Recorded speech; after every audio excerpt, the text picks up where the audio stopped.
Nakakahiya. Sa tingin ko parang, sana hindi nila ako nakita kasi may nakaupo pala dyan.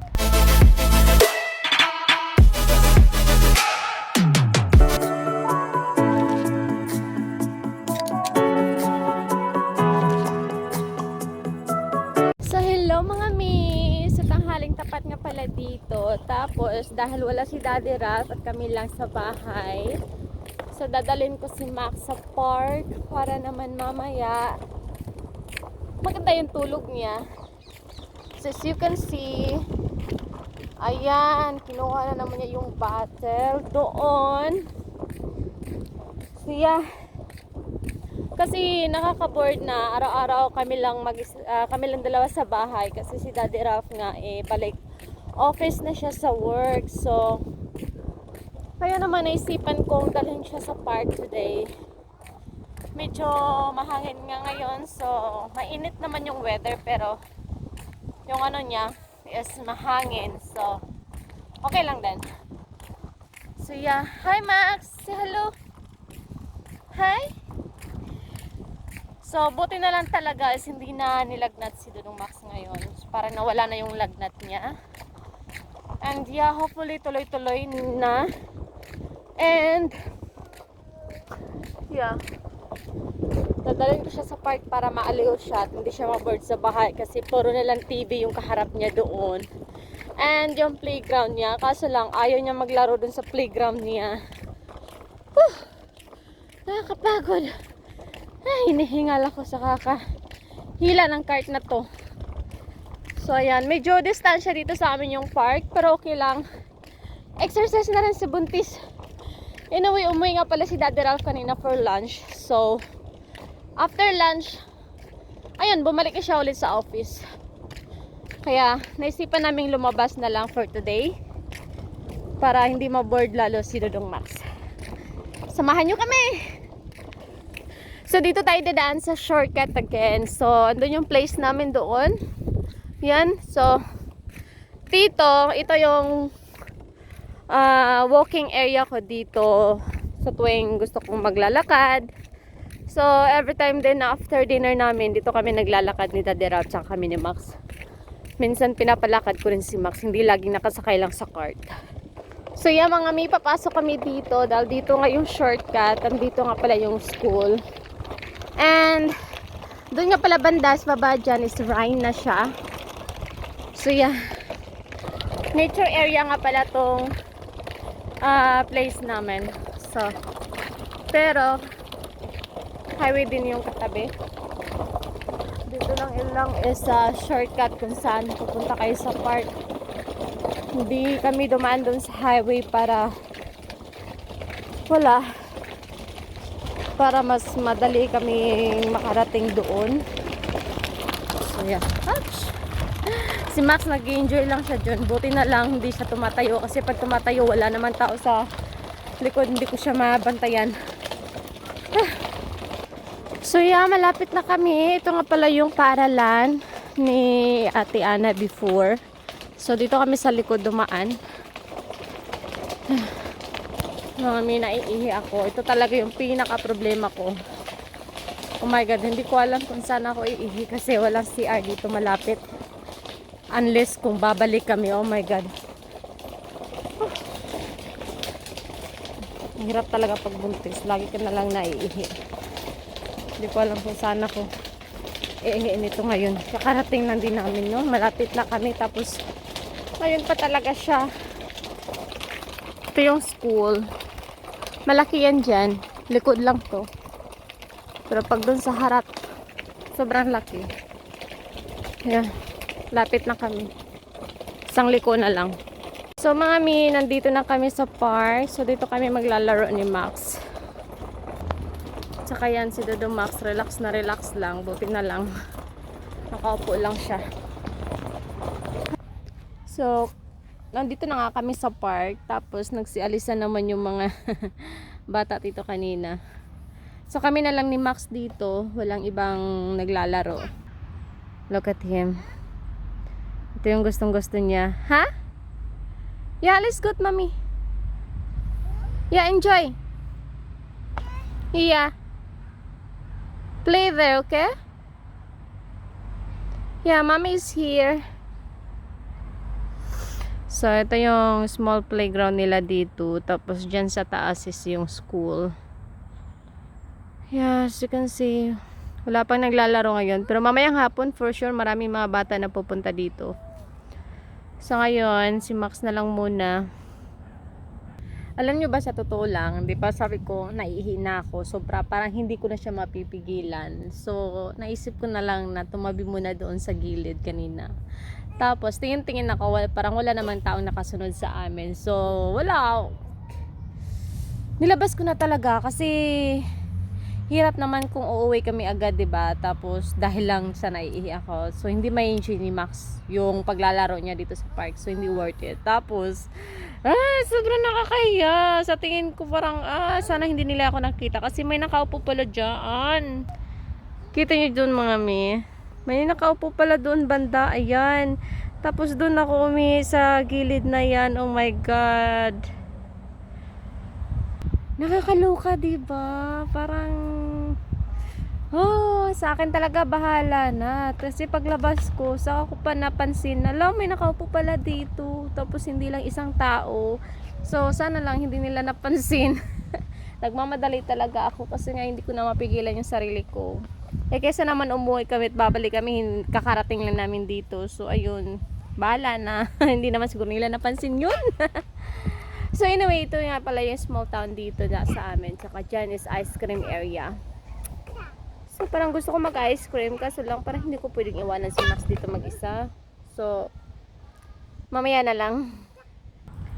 Harrison! Nuno! Itong batang tuno, pag sinabi mong nuno, gagawin pa rin talaga niya. Tigas ng ulo. Ay, tingnan mo, kinakain niya yung laruan niya sa nabjat para sa buhangin. Max, bitse, mami. No, eat. Just play. Hindi ko na nga pala siya binihisan kasi magdudumi naman siya dito. So, para isahang ano na lang, hubad, ganun. So, liliguan ko pala siya mamaya after dito para naman maganda yung tulog niya at fresh, 'di ba? So, may mga bata na pala dumating dito. So, ayun. Pero kaso lang hindi niya kaedad. At dito nga mga mi, naisipan ko na samahan si Dudong Max maglaro para naman maaliw siya. Kita nyo naman, kinain na niya talaga yung laruan niya na para sana sa buhangin. Ilang beses ko nga siya sinaway dito pero hindi talaga siya nakikinig. Kaya naman nilapitan ko na para naman din hindi siya maboard at maaliw siya. Mga ilang minuto nga ay may dumating na mga mamis kasama yung mga anak nila para maglaro din dito sa park. At kita ko naman na parang naaaliw naman si Dudong Max kaso lang parang ako yung nag-i-enjoy at hindi siya.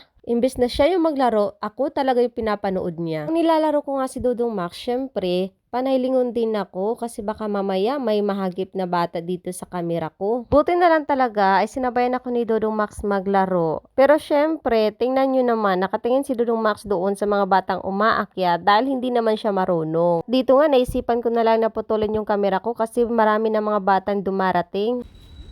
Yan, saka dyan siya dito. Slowly. Come here. So yeah, tapos na kami maglaro ni Dodong Max. So uwi na nga kami mga medal. Marami na rin mga batang naglalaro doon. So marami nang dumating. And hindi makaedad ni Max. So wala din siya kalaro na kaedad niya. Kasi yung mga bata na nandun is mga 3 years old, 4, 2, ganun. So, although may mga few months pa din na nilalagay din nila doon. Parang gumagala lang din. So, yeah. Ayun, so dahil medyo marami ng mga bata, uuwi na kami ni Max. Kasi sabi ko sa kanya, uwi na tayo. Tumayo din siya. So, parang pagod na rin ata siya. So, ako din parang naihi na rin ako ulit. So, perfect.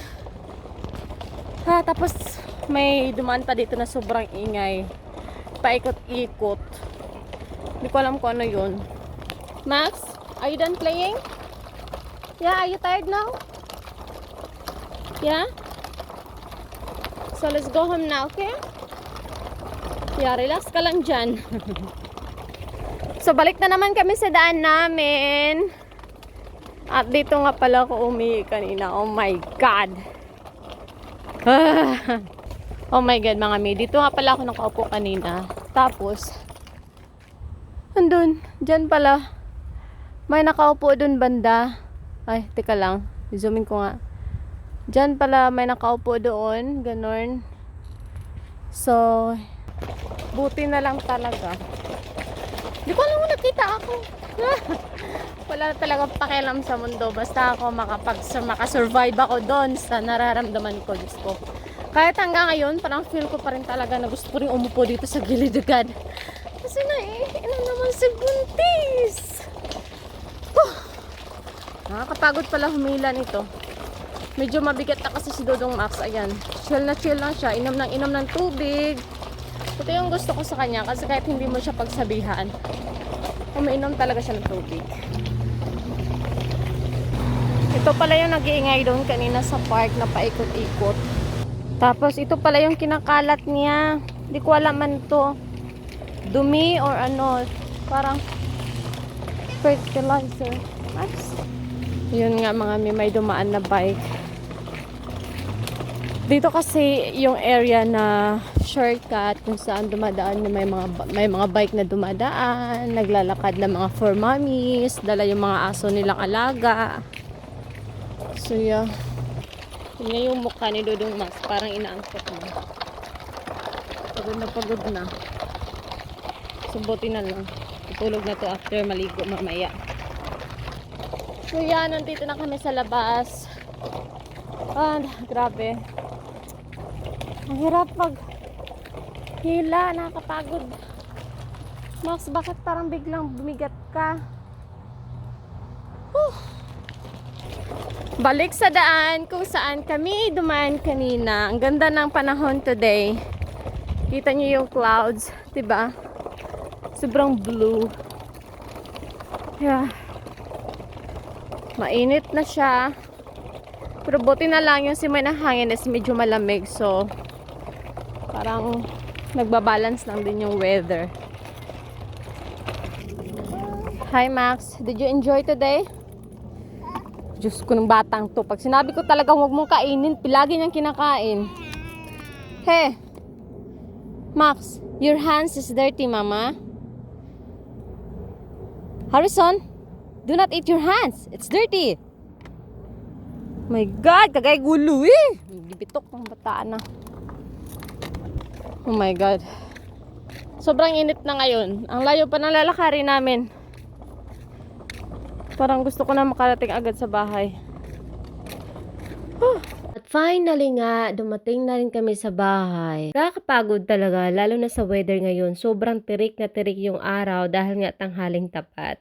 Hindi pa nga din ako nagla-lunch kaya naman gutom na talaga ako dito. Ang bigat-bigat pa ni Dodong Max habang hinihila ko siya. At dito nag-struggle talaga ako kung paano siya buhatin. Yan talaga at hindi umiyak si Dodong Max habang sinasabi ko sa kanya na tara na, uwi na tayo. Tumitigas nga pala yung tiyan ko dito habang hinihila ko na si Dodong Max. Ano ba naman kasi sobrang bigat niya. Pero thank God na rin dahil nakarating na kami sa bahay. So syempre makapagpahinga na talaga ako. Kailangan ko na talagang liguan si Dodong Max after dito. At syempre, sobrang gutom na rin ako at hindi ko na rin talaga napansin kung anong oras na. Hindi nga pala ako tinamad lumabas today, kaya naman dinala ko siya sa park para naman makapaglaro siya kahit saglit lang. Hanggang dito na nga lang. Please don't forget to like, share, and subscribe!